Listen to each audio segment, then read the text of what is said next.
2020 যিখন 27 জানুৱাৰীত দিল্লীত চুক্তি হ'ল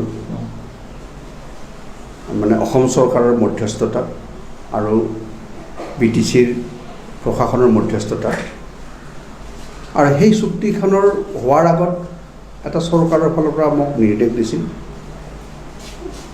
যে আপুনি ৰঞ্জন দৈমাৰীৰ বেল ফাইল কৰিব লাগে। আমাৰ 27 তাৰিখে চুক্তি হ'ব, 26 জানুৱাৰীত আমাৰ ভাৰতৰ প্ৰধানমন্ত্ৰীয়ে ডিক্লেয়াৰ দিব যে বড়োসকলে এখন পিছ চুক্তি হ'ব আৰু কোনো ধৰণৰ এনেকুৱা ধৰণৰ সমস্যা নাথাকিব, উগ্ৰপন্থীয়ে কওক সন্ত্ৰাসবাদীয়ে কওক।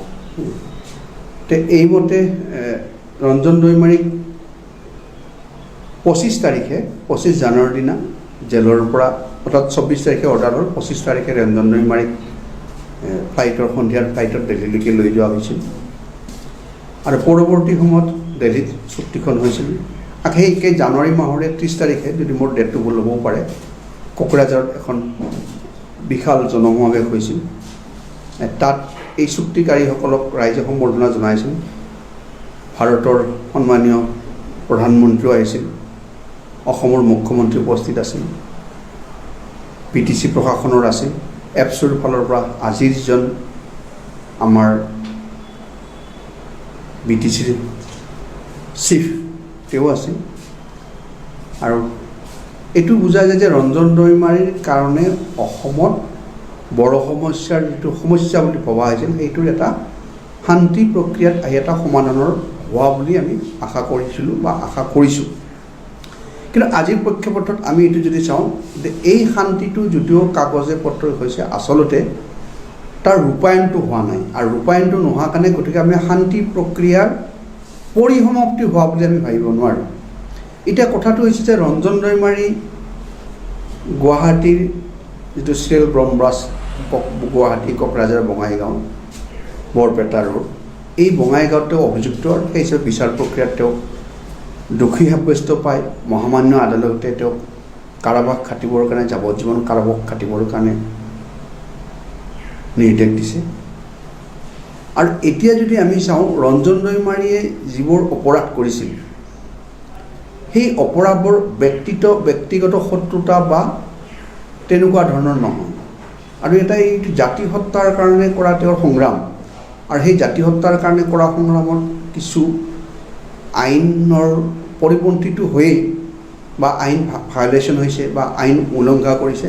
কিন্তু আমি সেইটো দৃষ্টিকোণৰ পৰা নাচাই আজি যিটো বিটিচিত বা অসমৰ জনজাতীয় এলেকাবিলাকত, বিশেষকৈ বড়ো অধ্যুষিত অঞ্চলত আজি যিটো পৰিৱেশ হৈছে যে ৰঞ্জন দৈমাৰীক ৰাইজে বিচাৰে, তেওঁৰ নেতৃত্বত শান্তি চুক্তি হৈছে আৰু শান্তি চুক্তি কৰা মানুহজনে আজিও কাৰাবাসত বন্দী হৈ আছে বা কাৰাবাস খাটি আছে। গতিকে সেইকাৰণে ৰাইজৰ দাবীটো নিতান্তই গ্ৰহণযোগ্য বা তেওঁলোকৰ দাবীটোত যুক্তিযুক্ততা আছে।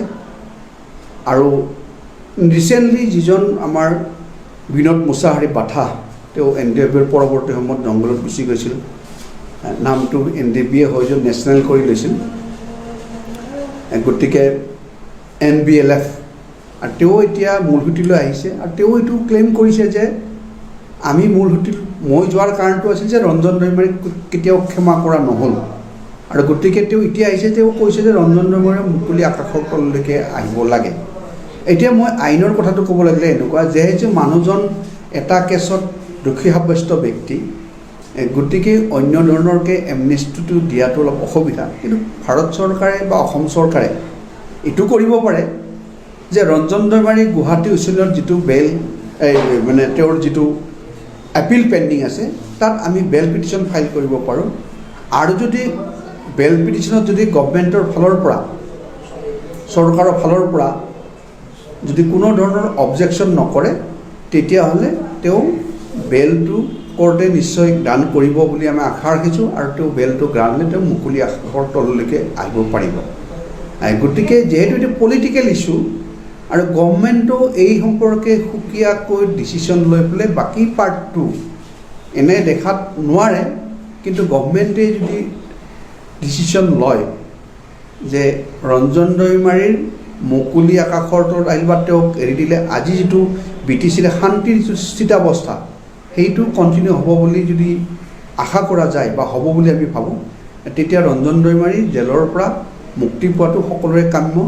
আৰু এই ক্ষেত্ৰত চৰকাৰে তেওঁক ৰেহাই দিয়াৰ কাৰণে বিহিত ব্যৱস্থা ল'ব পাৰে। কিন্তু ৰঞ্জন দৈমাৰীক ৰেহাই নিদিয়ালৈকে বা তেওঁক জামিন নোপোৱালৈকে কিন্তু আইনৰ উলংঘা কৰি তেওঁক মুকলি আকাশৰ তললৈ অহাটো সম্ভৱপৰ নহয়। বৰ্তমান সেই পাৰ্টটো ক'ব গ'লে আপুনি যিটো কথা কৈছে, এতিয়া হৈ গ'ল এইটো ক'লৈ দিগদাৰ। ইন জেনেৰেলি গভমেণ্টৰ সদিচ্ছা আছিল ৰঞ্জন দৈমাৰীক মুকলি কৰিব বুলি ভাবিছিলোঁ আৰু সদিচ্ছা থকা বুলি ভাবিছিলোঁ।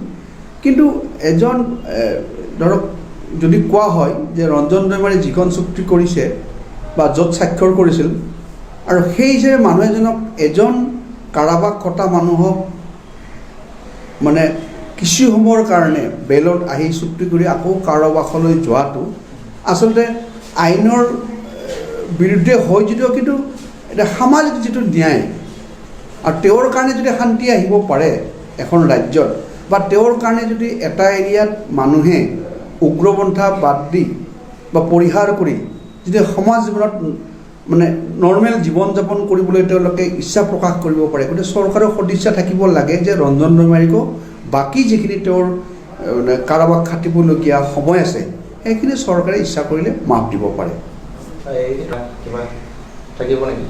এইটো এনেই ধৰক জেলত যিবোৰ আসামী থাকে সেইবোৰ চৰকাৰৰ যিটো মানে প্ৰিজন ডিপাৰ্টমেণ্ট বা ইনস্পেক্টৰ অফ প্ৰিজন থাকে, এজন চৰকাৰৰ অফিচাৰ বিষয়া, তেওঁৰ নিৰ্দেশতে জেলবোৰ পৰিচালনা হয়।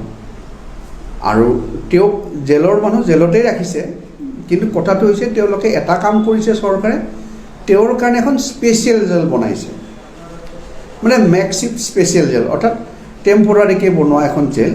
আৰু তেওঁক গুৱাহাটী কেন্দ্ৰীয় কাৰাগাৰত তেওঁ আছিল। যোৱা 22 তাৰিখে তেওঁক কেন্দ্ৰীয় কাৰাগাৰৰ পৰা এখন বেলেগ মানে কেন্দ্ৰীয় কাৰাগাৰৰে এটা পাৰ্ট, গোটেই তেওঁ জেলতে আছে, মানে জেলৰ বাহিৰত থকা নাই বা তেওঁক বেলেগত বন্দী কৰি ৰখা নাই। তেওঁক চোৱা চিতাবোৰ জেলৰ তাত এজন এছিষ্টেণ্ট জেলাৰ আছে, বাকী জেলৰ যিখিনি থাকিব লাগে জেলৰ পৰাই খানা দিয়ে, জেলৰ পৰাই গোটেই নিয়ন্ত্ৰণ হয়। সেইটো ক্ষেত্ৰলৈকে ঠিকে আছে। আৰু যদি মই এজ এ লয়াৰ বা এজন BTCৰ নাগৰিক হিচাপে, বড়োলেণ্ডৰ নাগৰিক হিচাপে ক'ব বিচাৰোঁ, যদি গভমেণ্টৰ কোনো ধৰণৰ সদিচ্ছা বা দেখুৱাইছে, যদি কোনো ভাল ভাৱত এটা শান্তি প্ৰক্ৰিয়াত বাধাক এটা যিটো শান্তি প্ৰক্ৰিয়া বিচাৰিছে তাক সন্মান জনাই যদি গভমেণ্টে কিবা পদক্ষেপ ল'ব খুজিছে তেতিয়া আমি ৱেলকাম কৰোঁ। কিন্তু ৰঞ্জন দৈমাৰী আজি য'ত আছে সেইটো কিন্তু তেওঁ জেলতকৈ বেছি মানে চেলত থকাৰ নিচিনা বেছি কষ্টসাধ্য হৈছে। কিন্তু তথাপিও আমি ভাবোঁ কিবা ভাল হোৱাৰ স্বাৰ্থত যদি আনিছে বা ৰঞ্জন দৈমাৰীয়েও সেইখিনি মানে তেওঁ ছেক্ৰিফাইচ কৰিবলৈ, তেওঁৰ ফালৰ পৰা সেইখিনি সহ্য কৰিবলৈ তেওঁ সাজু আছে।